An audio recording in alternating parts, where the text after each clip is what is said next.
We always wanted to be parents. We knew we wanted to have kids, but that was always supposed to be part of our story. We found out we were pregnant 3 days after my 30th birthday. What we were looking forward to was how parts of ourselves could be brought to her. Our first daughter's name is Abigail, specifically for Abbey Road. I was thinking of all the songs I'd want to sing to her. I kept on going back to like Beatles songs. During my third trimester, a doctor came out and they told us that she had enlarged kidneys. And that's when they first told us that it was presumed for her to have ARPKD.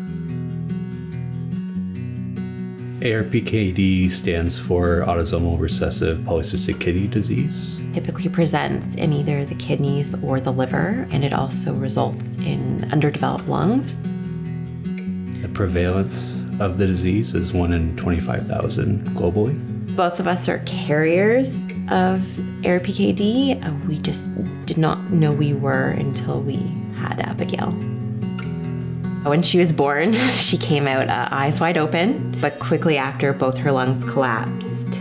That's kind of when we really started to realize how serious ARPKD is. She went through 4 surgeries, including the removal of her left kidney, countless procedures, and over 1,500 rounds of dialysis.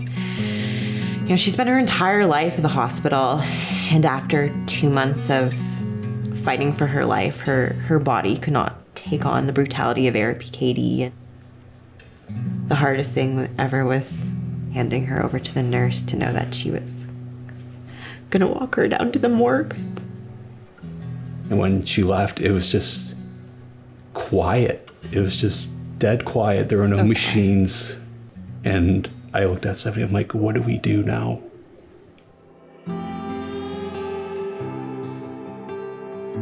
Grief is going to hit everyone differently. We kind of had to understand that, you know, there were things that we'd be able to do together, a grief therapist together, by example, but there were things that we need to do on our own. Mm-hmm. I had this innate desire to talk about Abbey, to talk about ARPKD. So I reached out to the PKD Foundation of Canada. They were there just to kind of listen to us. A place where we can talk about the brutality of PKD with people who understand.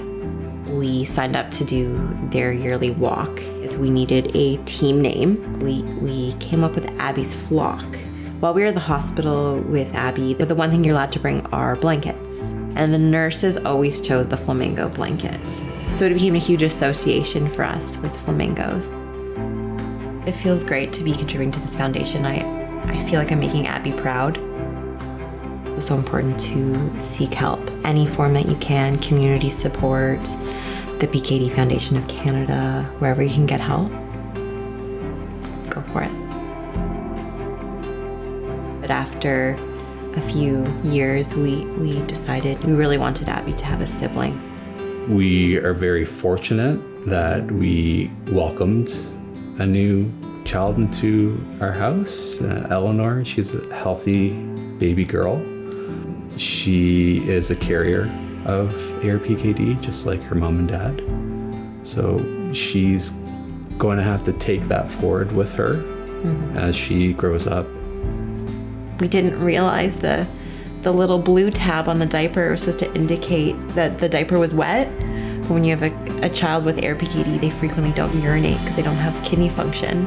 This might sound funny, but I love wet diapers because it means her kidneys are working. Eleanor, and she is going to have her own life, and we don't know how long we're going to live for, and it's really important to live your life to the fullest, and ideally with all the people that you love.